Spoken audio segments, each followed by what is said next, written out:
The T-34 rolled off the assembly line, still warm from the welding torch. No paint, no gun sights. The factory floor beneath its tracks was slick with oil and Soviet blood. Mikhail Volkov climbed into the driver's seat. 19 years old. 5 hours of tank training. The engine coughed to life as German shells bracketed the factory wall 300 meters away. "How do we aim this bastard?" shouted his gunner through the intercom static.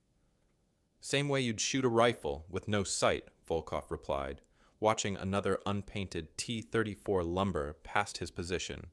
"Point the barrel and pray."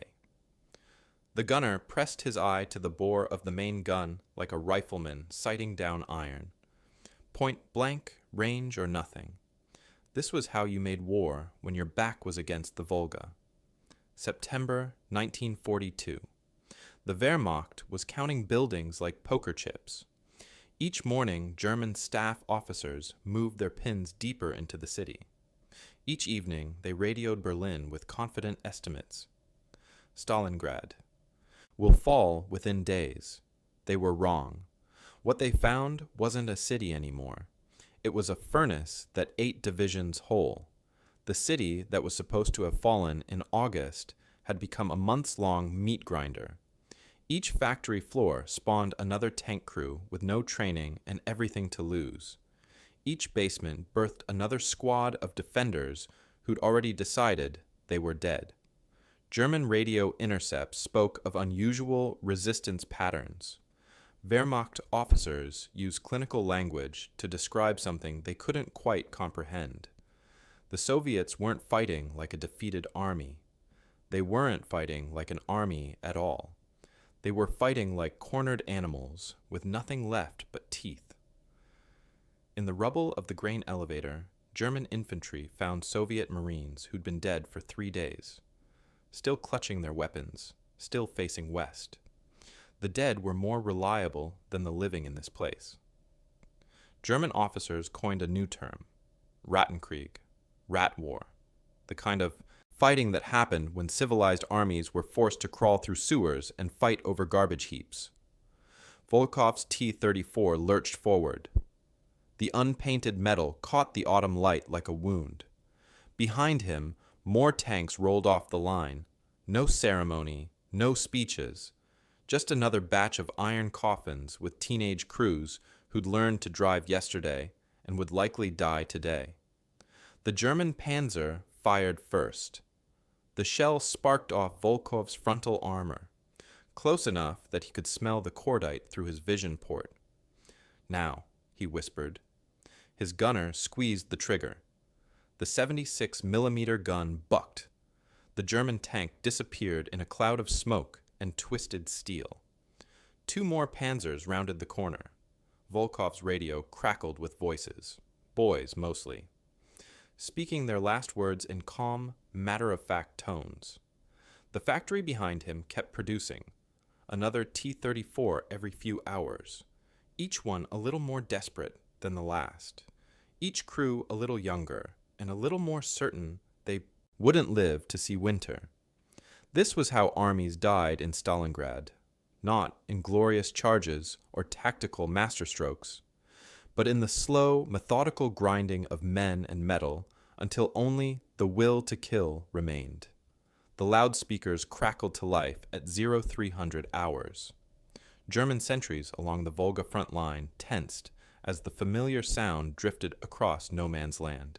Tick, tock, tick, tock.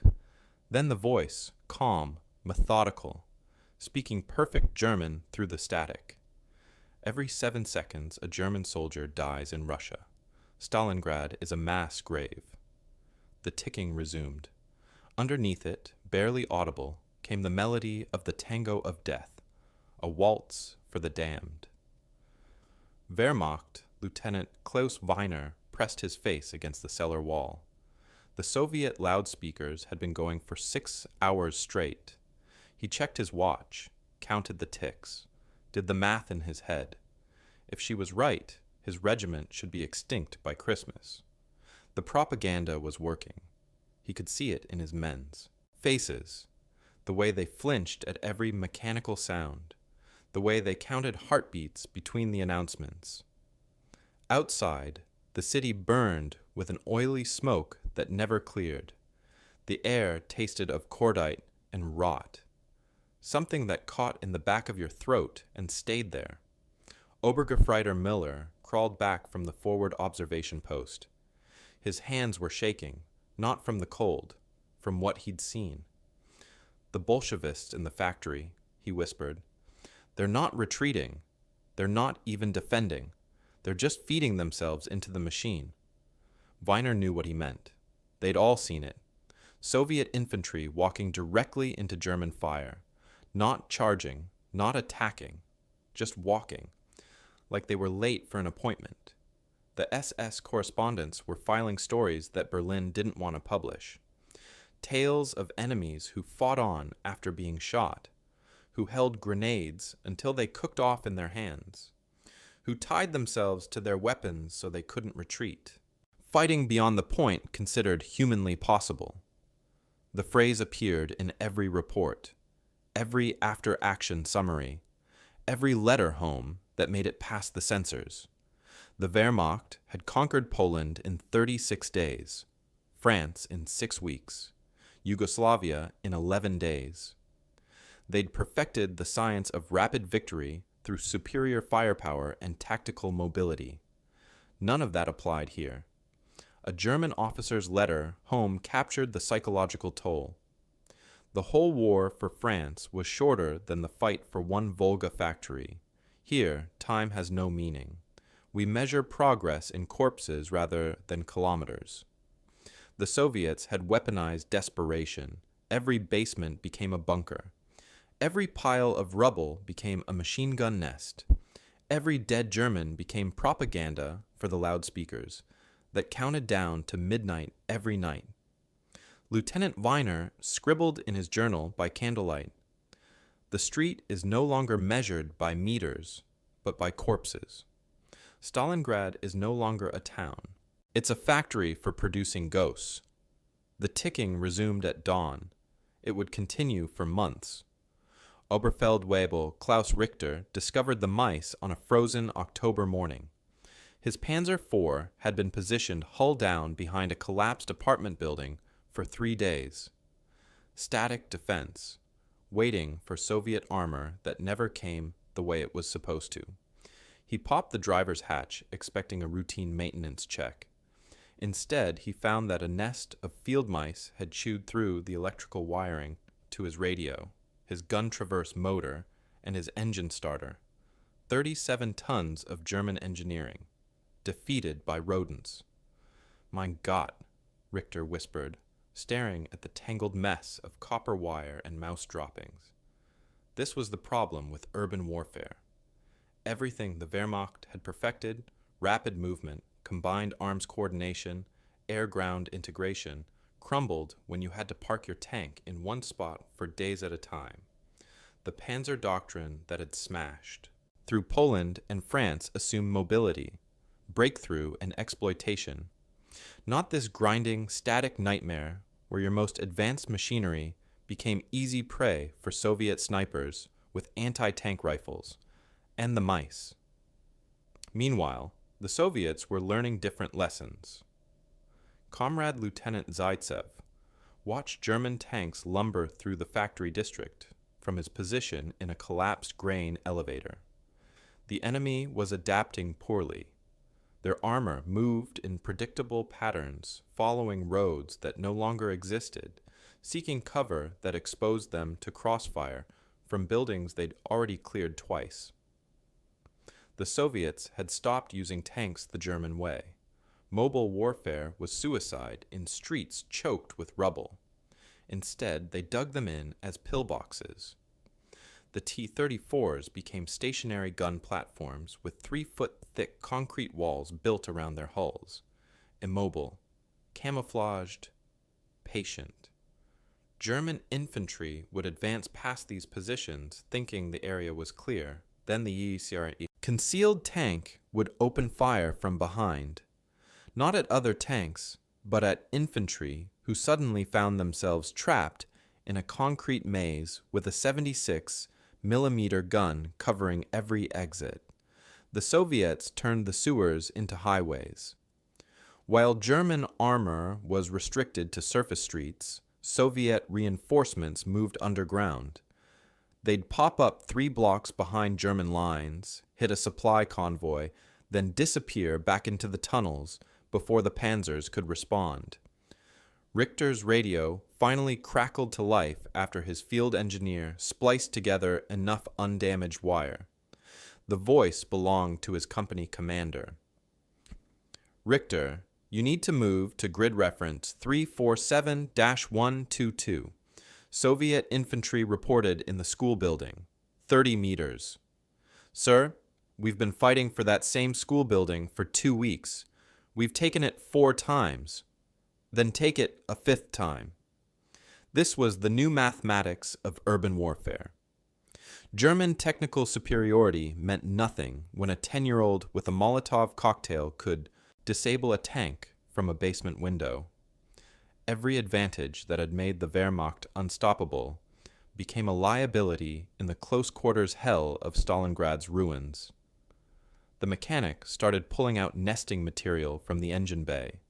Bits of insulation, scraps of canvas, tiny bones that might have been from field rations. "Can you fix it?" "Fix it? Yes, Herr Hauptmann, but they'll be back. The mice always come back." The problem was the city itself had learned to fight. Buildings were demolished not to clear fields of fire, but to create defensive obstacles. Basement walls were reinforced to serve as bunkers. Sewers were converted into underground highways. German combat engineers filed increasingly desperate reports. Conventional explosive charges prove ineffective against improvised fortifications. Enemy positions consist of debris piles reinforced with steel and concrete. Standard tactical doctrine assumes organized defensive works with predictable structural weak points. Soviet positions appear to have been designed by madmen with no understanding of engineering principles. But the Soviet positions weren't illogical, they were desperate. Constructed from whatever materials could be scavenged, reinforced with whatever could be found, and defended by whatever weapons remained functional. Desperation bred innovation. And innovation was killing Germans faster than any tactical manual could account for. Marine Mikhail Panikaka crouched behind the pile of rubble that used to be someone's kitchen. The Molotov cocktail felt heavy in his hands. Glass bottle, gasoline, strip of rag for a wick, simple weapons for a simple job. Kill the panzer. The German tank lurched forward through the smoke, 30 meters. Close enough to see the crew commander's face through the cupola. Close enough to smell the diesel exhaust mixing with cordite and death. Panikaka lit the wick, rose to throw. The tank's machine gun found him first. The bullets shredded his chest, shattered the bottle in his hands. Gasoline and flames erupted across his body like napalm. He should have dropped, should have screamed, should have died. Instead, he reached for the second bottle. The German gunner stopped firing, stared through his periscope at something that didn't make sense. A man on fire, still moving, still thinking, still fighting. Panikaka's uniform was gone. His skin was cooking. His hair had burned away, but his hands still worked. His legs still carried him forward. He climbed onto the Panzer's engine deck. The metal was hot enough to fry flesh. The flames that covered his body spread to the tank's camouflage netting. The crew commander tried to close his hatch. Too slow. Panikaka dropped the second Molotov cocktail through the cupola. Then he dropped himself on top of it. The explosion lifted the turret 3 feet off its ring. Killed the crew instantly, set the ammunition on fire. In the 1077th Anti-Aircraft Regiment's command post, 18-year-old Senior Sergeant Nonna Smirnova tracked the burning panzer through her gun sight. Another kill to chalk up. Another German crew that wouldn't go home. Her battery had been shooting at tanks all morning, not aircraft. Tanks. because someone had decided that 85mm anti-aircraft guns made excellent tank destroyers when aimed horizontally. The math was simple: high-velocity shells, flat trajectory, armor-piercing capability, point and shoot. 28 German tanks destroyed in one day by schoolgirls who'd been training to shoot down Stukas. Smirnova watched the panzer burn and thought about Panikaka. She'd seen the whole thing through her sight, watched him turn himself into a weapon, watched him choose to die so the line would hold. The Germans had a word for what they were seeing: suicide squads, men and women who decided to fight to the last heartbeat. They weren't wrong, but they didn't understand why. This wasn't suicide. This was mathematics. Cold. Calculation dressed up as heroism. Every German tank destroyed was 10 Soviet tanks that didn't have to fight it. Every German soldier killed was 100 Soviet civilians who might live. Every day the line held was another day for reinforcements to arrive. Panikaka hadn't died for glory. He'd died because the numbers made sense. When German infantry finally overran the 1077th position, they found the gun crews dead at their posts. Some had been killed while trying to load one final shell. German battlefield reports struggled to explain this behavior. Enemy personnel display suicidal devotion to position defense. Conventional psychological warfare tactics prove ineffective. Recommend immediate tactical withdrawal from urban combat zones. But there would be no tactical withdrawal. Hitler had declared Stalingrad a prestige objective. German forces would take the city or die in the attempt. The Soviets had already made their choice. Sergeant Yakov Pavlov kicked open the door to the 4-story apartment building. The hinges screamed like wounded men. Inside, dust and plaster hung in the air like fog. "This is it," he told his platoon. "Home sweet home." 31 men, one building. Orders to hold until relieved. Nobody mentioned when that might be. The building sat at the corner of Lenin Square and Solidarity Street. Good fields of fire in 3 directions. Solid construction. Thick walls that might stop small arms fire. It would have to do. Pavlov's men spread through the rooms like water finding cracks. Marines, riflemen, machine gunners, a sniper, an anti-tank crew. The usual mix of specialists and expendables that made up a Soviet platoon in 1942. They had food for 3 days, ammunition for maybe 2 firefights, water for as long as the pipes held pressure. The Germans would come with tanks, artillery, air support, and 1,000 men who wanted to go home. Pavlov started planning. First priority, fields of fire. Knock out walls to create. Firing positions. Set up interlocking zones of coverage. Turn every window into a murder hole. Second, communications. String field telephone wire to the basement command post across the square. Rig signals for calling in artillery. Set up observation posts on the upper floors. Third, supplies. Scrounge everything useful. Stockpile ammunition, medical supplies, food, water. Prepare for a siege. Fourth, psychology. Make the enemy pay for every meter. Make them afraid to get close. Make them waste resources on a target that wasn't worth the cost. The Germans arrived 2 hours later. A reconnaissance patrol. 6 men with submachine guns and grenades. They kicked down the front door like they owned the place. Pavlov let them get halfway up the stairs before his machine gunner opened fire. The muzzle flash lit up the stairwell like a camera bulb. The Germans dropped where they stood. One survivor crawled back to his lines. Reported enemy contact. Estimated strength. 1 company, possibly. Reinforced. German staff officers updated their maps, marked the building with a special symbol, enemy strong point, fortified position.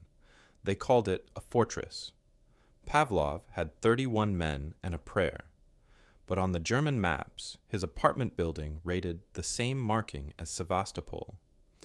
Over the next 2 months, the Germans threw everything they had at Pavlov's house: infantry assaults, tank attacks, artillery barrages that lasted for hours, Stuka dive bombers with 500-kilogram bombs. The building absorbed it all. Chunks of concrete fell like snow. Windows became holes in the walls. The upper floors collapsed into the lower ones, but the firing positions stayed active. The machine guns kept chattering. The sniper kept picking off German officers. Pavlov's platoon shrank. 31 men became 25, then 18, then 12, then 8. They never stopped fighting. The secret was distance, or rather, the lack of it. General Chuikov had perfected the tactic of hugging the enemy. Soviet positions were placed so close to German lines that the Luftwaffe couldn't provide close air support without risking friendly fire. German pilots found themselves in an impossible situation. Soviet defenders were often less than 50 meters from German positions, sometimes less than 20. Bombing runs that missed their target by even a small margin would hit German troops, so the Stukas stopped coming. German artillery fell silent. The Wehrmacht's most decisive advantages, air power and indirect fire support, became useless in the intimate hell of urban combat. Pavlov's men learned to fight at conversation distance. German soldiers would call out orders in the next room. Soviet defenders would respond with grenades through the shared wall. The building's defense became a matter of continuous innovation. They planted mines in the stairwells, set booby traps in the bathrooms, created sniper positions behind reinforced walls that offered protection but allowed clear shots at German assembly areas. Most importantly, they never gave the Germans a chance to consolidate their gains. Every German advance was met with immediate counterattack. Every captured room was retaken within hours. German intelligence reports grew increasingly frustrated. Building continues to resist despite multiple successful assaults. Recommend bypassing position and continuing advance. But they couldn't bypass it. Pavlov's building commanded too much of the surrounding area. German supply convoys couldn't move through the square during daylight hours. Infantry advances stalled under fire from multiple floors. The small platoon had accidentally created a keystone position. Remove it, and German tactical control of the district would collapse. So they kept attacking, and Pavlov's men kept defending. After 2 months, German maps still showed the building as a fortress. 24 men had convinced an entire German regiment that they were fighting a major fortification. General Chuikov would later observe that Pavlov's small group of men defending one house killed more enemy soldiers than the Germans lost in taking Paris. General Vasily Chuikov drew his Tokarev pistol and shot Colonel Borodin in the head. The execution took place in the basement command post beneath the Tsaritsyn bunker. Borodin had ordered his regiment to withdraw from their positions near the grain elevator without authorization. Anyone else feeling the urge to retreat? Chuikov asked the remaining officers. Silence. This was October 15th. The city was dying by increments. German forces controlled 90% of Stalingrad.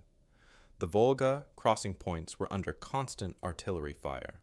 Supply lines existed only at night and only when the weather cooperated. Soviet command structure was fracturing under pressure. Until October 9th, the Red Army had operated under dual command. Political commissars could override military decisions. This meant every tactical choice required approval from 2 separate chains of command with different priorities and conflicting loyalties. Military commanders focused on tactical objectives. Commissars focused on political reliability. The system guaranteed paralysis at moments when rapid decision-making meant the difference between survival and annihilation. Order 227 created additional friction. Not a step back meant blocking detachments positioned behind frontline units with orders to shoot anyone attempting to retreat without authorization. Soviet soldiers found themselves trapped between German machine guns in front and Soviet machine guns behind. The mathematics of survival became impossibly complex. Advance and die, retreat and die, survive long enough, and you'd probably die of something anyway. But Order 227 had another effect. It eliminated the luxury of failure. Chuikov exploited this psychological pressure. He executed commanders who showed signs of panic. Not just Borodin. 2 brigade commanders the following week. A regimental political officer who suggested establishing more defensible positions on the east bank of the Volga. Each execution sent the same message. Death was certain. But the manner of death could be negotiated. Die fighting Germans, and you died as a hero. Die running from Germans, and you died as a traitor. The choice was simple, even if the outcome was predetermined. Word spread through the 62nd Army like wildfire. Chuikov shoots generals who retreat. The retreating stopped. Across the lines, German officers faced their own command problems. Hitler's micromanagement reached absurd levels. Tactical decisions that should have been made by company commanders required approval from Berlin. German officers found themselves seeking permission to capture individual buildings. General Paulus submitted daily reports to Army Group headquarters explaining why his forces couldn't advance faster. The reports grew increasingly desperate as autumn turned to winter. Request permission to consolidate positions and establish winter defensive line. Permission denied. Continue offensive operations. Request tactical withdrawal to more defensible positions. Permission denied. Hold current positions at all costs. Request immediate reinforcement and resupply. Reinforcements will be provided when Stalingrad is captured. The German command system, which had functioned brilliantly during rapid advances across open terrain, proved inadequate for the grinding urban warfare of Stalingrad. Flexibility and initiative, the hallmarks of German tactical doctrine, withered under Hitler's obsession with prestige objectives. Chuikov had simplified his command philosophy to its essentials: defend every position until relief arrived or everyone died. Kill anyone who suggested alternatives. The executions continued through November, each one a reminder that surrender was not an option. Neither was retreat. The only choice remaining was the manner in which they would all die, some as heroes, others as traitors, but all in Stalingrad. Gefreiter Hans Weber stretched the chicken wire across the basement window. 3rd layer this week. The Soviets kept finding ways through. Wire nets stop grenades from coming through the windows, his squad leader had explained. Simple solution to a simple problem. Weber wasn't so sure about simple. The first nets had worked for exactly 2 days. Then Soviet infantry started showing up with grenades fitted with fish hooks welded to the handles, barbed points that caught in the mesh and held the explosive against the glass. So Weber's squad doubled the wire, created a gap between inner and outer nets. Let the grenade stick to the outside layer without reaching the window. The Soviets responded by tying grenades to long wooden handles, pushed them through the gap like medieval spears. Weber added a 3rd layer, then a 4th. Then he gave up and bricked over the window entirely. This was a warfare in late 1942. Not the clean mechanical precision of blitzkrieg, not the mathematical beauty of combined arms tactics. Just 2 groups of very smart, very desperate men trying to kill each other with whatever they could find. innovation through desperation. The Soviets had turned the sewers into highways, moving entire companies through storm drains and utility tunnels, popping up behind German lines like prairie dogs. So Weber's engineers flooded the tunnels, pumped in water, oil, sometimes poison gas, made the underground as dangerous as the surface. The Soviets adapted, brought waterproof containers for their weapons, turned sewer maintenance into amphibious assault. Weber started dropping grenades down manholes. The Soviets started shooting back through the grates. Every solution created a new problem. Every advantage generated a countermeasure. The war was evolving faster than doctrine could keep up. Soviet engineers discovered that German telephone cables made excellent tripwires. German engineers learned that Soviet furniture could be converted into effective defensive barriers when reinforced with rubble and steel plate. Both sides adapted existing equipment for purposes never intended by their designers. Anti-aircraft guns became direct fire weapons against infantry. Artillery pieces were lowered to horizontal for point-blank engagement of fortified positions.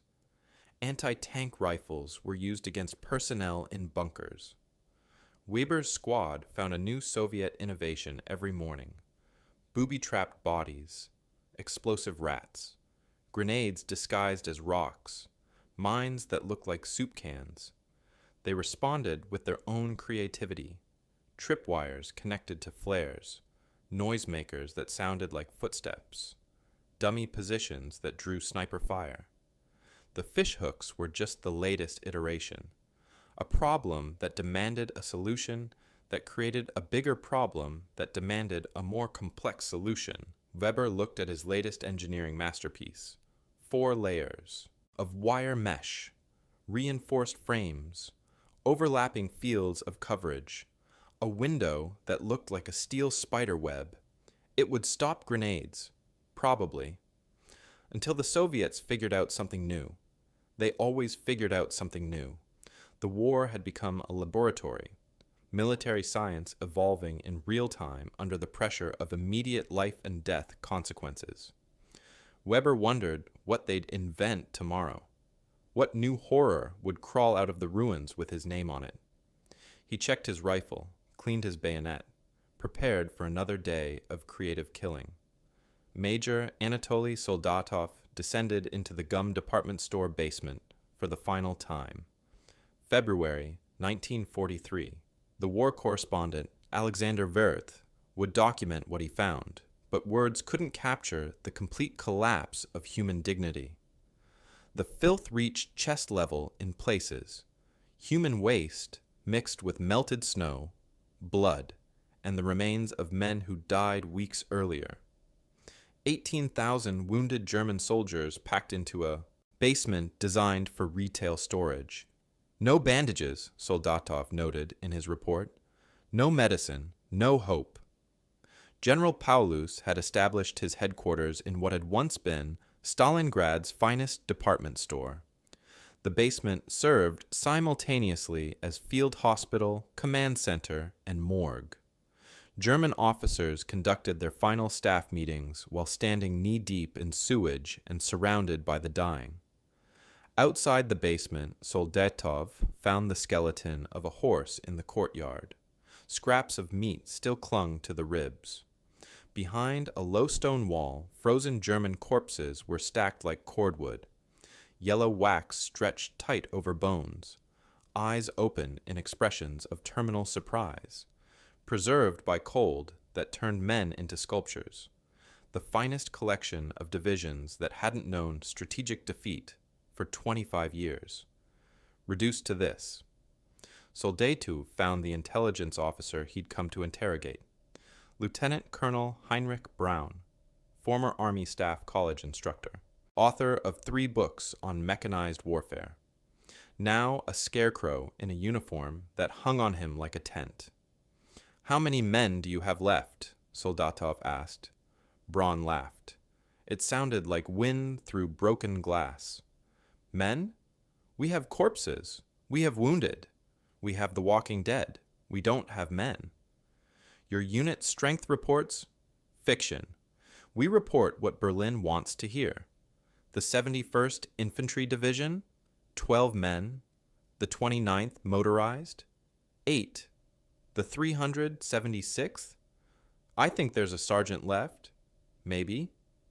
Braun opened a folder filled with strength reports, paper covered in neat columns of lies.